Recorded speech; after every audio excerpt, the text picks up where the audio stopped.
fighter. They were even above the bulls of the Pope.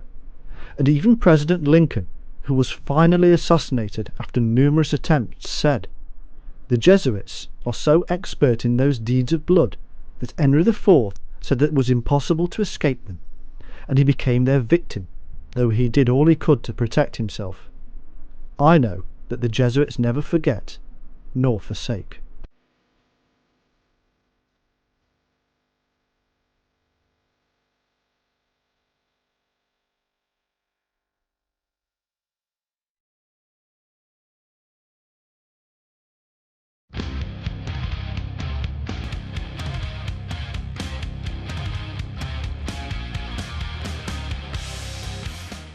On the one hand, the Jesuits fraternise with Freemasons, royalty and presidents, and on the other, take an oath which puts them at odds with just about everybody who is not Catholic.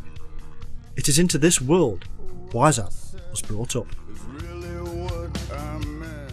By 1775, Wiseout was Professor of Canon Law at Ingolstadt, and it was this year he, or somebody else, chose for Wiseout to form a plan of an association of which he would head.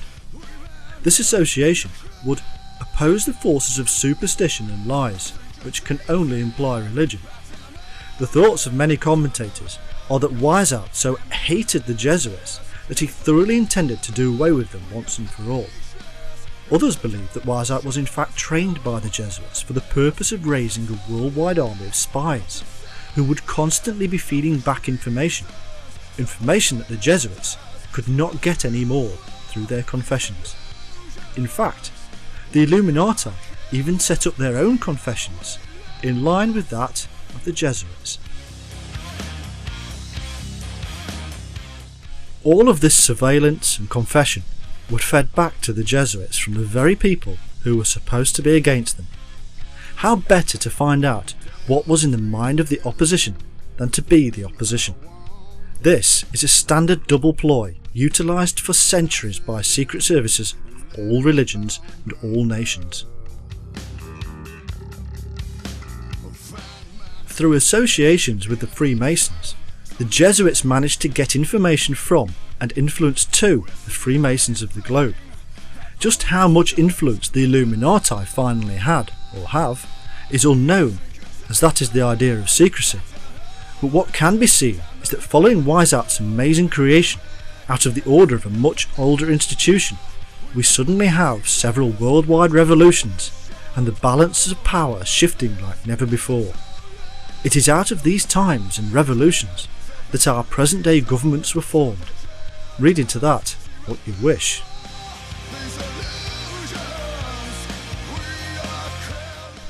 The true history of the Bavarian Illuminati, like that of the Freemasons who erected the church buildings, is now so clouded in mystery that it is almost impossible to decipher. In the past few decades, so much madness has been written and subtle links glorified that the popular perception has the Illuminati still in existence today, ruling the world like some sci-fi elite. The fact remains that the links we do have reveal that the Illuminati were a group created subtly by the Catholic Church to stave off dissent within Europe's privileged and influential. Regardless of the evidence, however, the Church and even its opponents still maintain that the Illuminati were, and even are, opponents of the Church and State, even though there is precious little evidence for this. In those places that the Illuminati have been powerful, the Church is to this day still a big force, and yet in those countries, such as England, that no longer have a powerful Catholic contingency, the Illuminati are not. This is evidence in opposition to the normal belief.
For centuries, there have existed certain esoteric schools of mystical philosophy, originating apparently in several Oriental currents of thought, meeting in the Levant, Egypt, and the Near East. We find in these schools elements of Buddhism, Zoroastrianism, and Egyptian occultism, mingled with the Grecian mysteries, Jewish Kabbalism, and fragments of ancient Syrian cults. Out of the hodgepodge of Oriental philosophy, magic, and mythology, arose in the earlier centuries of the Christian era numerous Gnostic sects, and also the rise of Mohammedanism. Several heretical texts among the followers of Islam, such as the Ishmaelites, Druzes, and Assassins, which found their inspiration in the House of Wisdom in Cairo. To the same sources may be traced the ideas that inspired such political religious movements of the Middle Ages as those of the Illuminati, Albigenses, Cathari, Waldenses, Troubadours, Anabaptists, and Lollards. To the same inspirations must be assigned the rise of early secret societies. The Templars are said to have been initiated by the Assassins into the anti-Christian and subversive mysteries, and we find similar traces of an old and occult origin in the alchemists, the Rosicrucians, and the later mystical cults.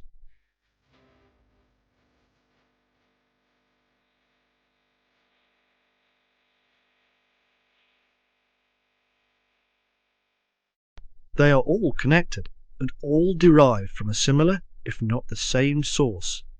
This same source may also be traced through the infamous Essene, the Jewish brotherhood who took themselves off to Damascus, Qumran, and there set about reinvigorating their strict methods of control based upon their very ancient religious belief systems, which themselves may indeed be traced into Egypt and even India.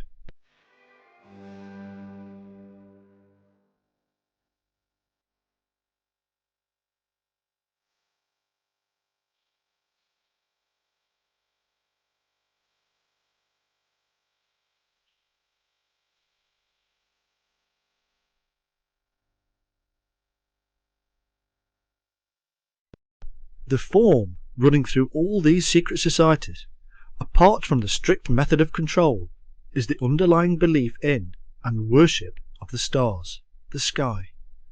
It is this element which named them the Shining Ones, or Illuminated, and it is this element that is still at the root of so much misinterpreted symbolism. The worship of the stars was known as Sabiism, and the High Mason Albert Pike pointed out the 7 great primitive nations from whom all others are descended, Persians, Chaldeans, Greek, Egyptians, Turks, Indians, and Chinese, were all originally Sabiists and worshipped the stars.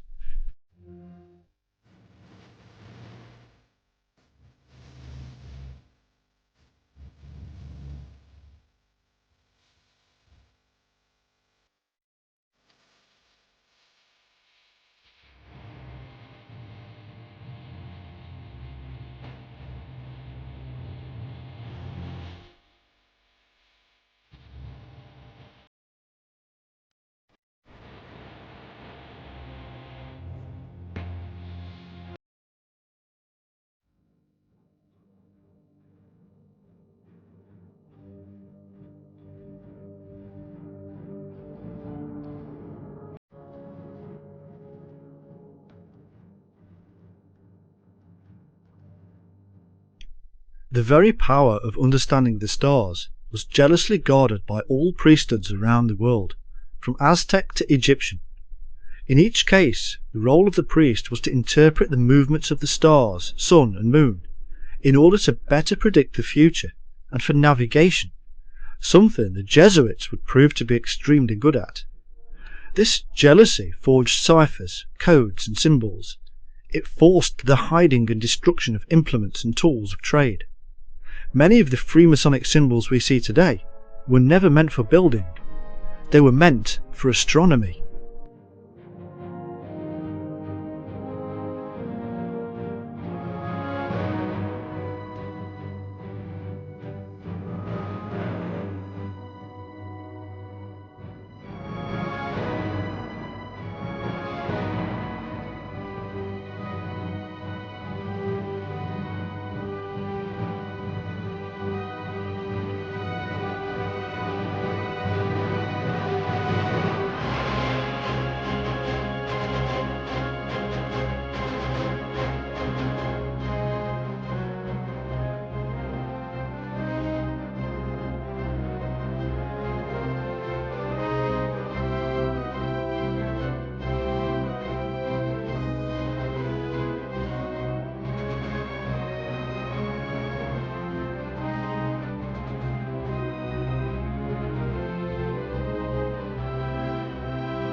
These secrets of the stars were deemed mystical, for the populace could not understand how such magic was done, and these secrets were passed from one generation to the next by initiates and adepts.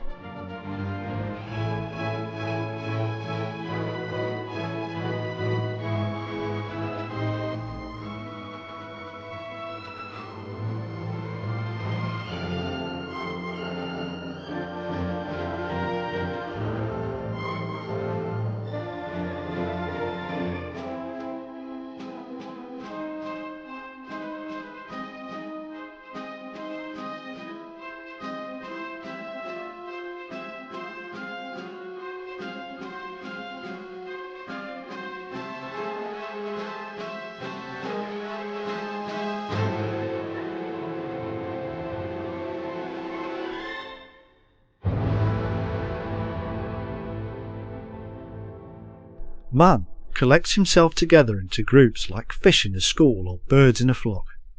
These groups become religions, secret societies, governments, in fact just about any group.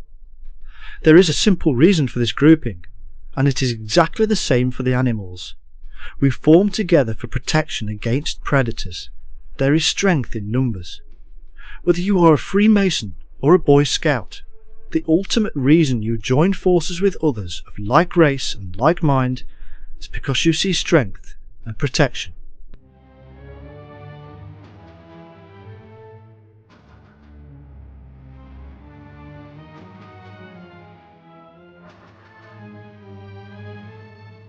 We may think and believe that the Kundalini or some other spark in the biochemical and electrical brain is enlightenment, but it is not.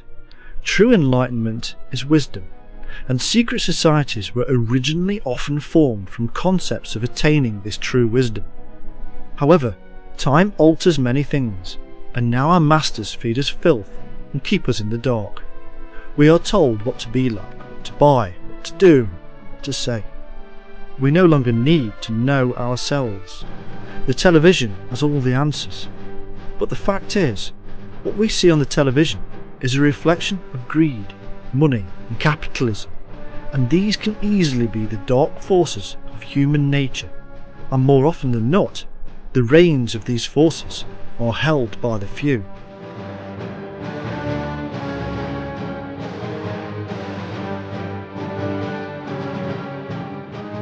Light and dark are opposite sides of the same coin.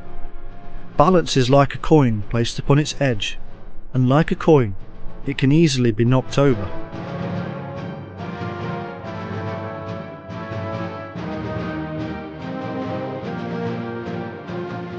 I desire a good life for my family, but that does not have to include a range of cars, a yacht in every port, or another million.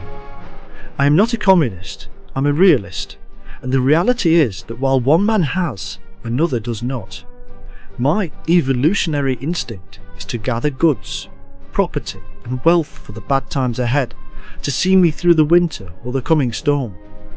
The downside to this is that we grow that divisive side of our nature, greed, and somebody, somewhere, suffers.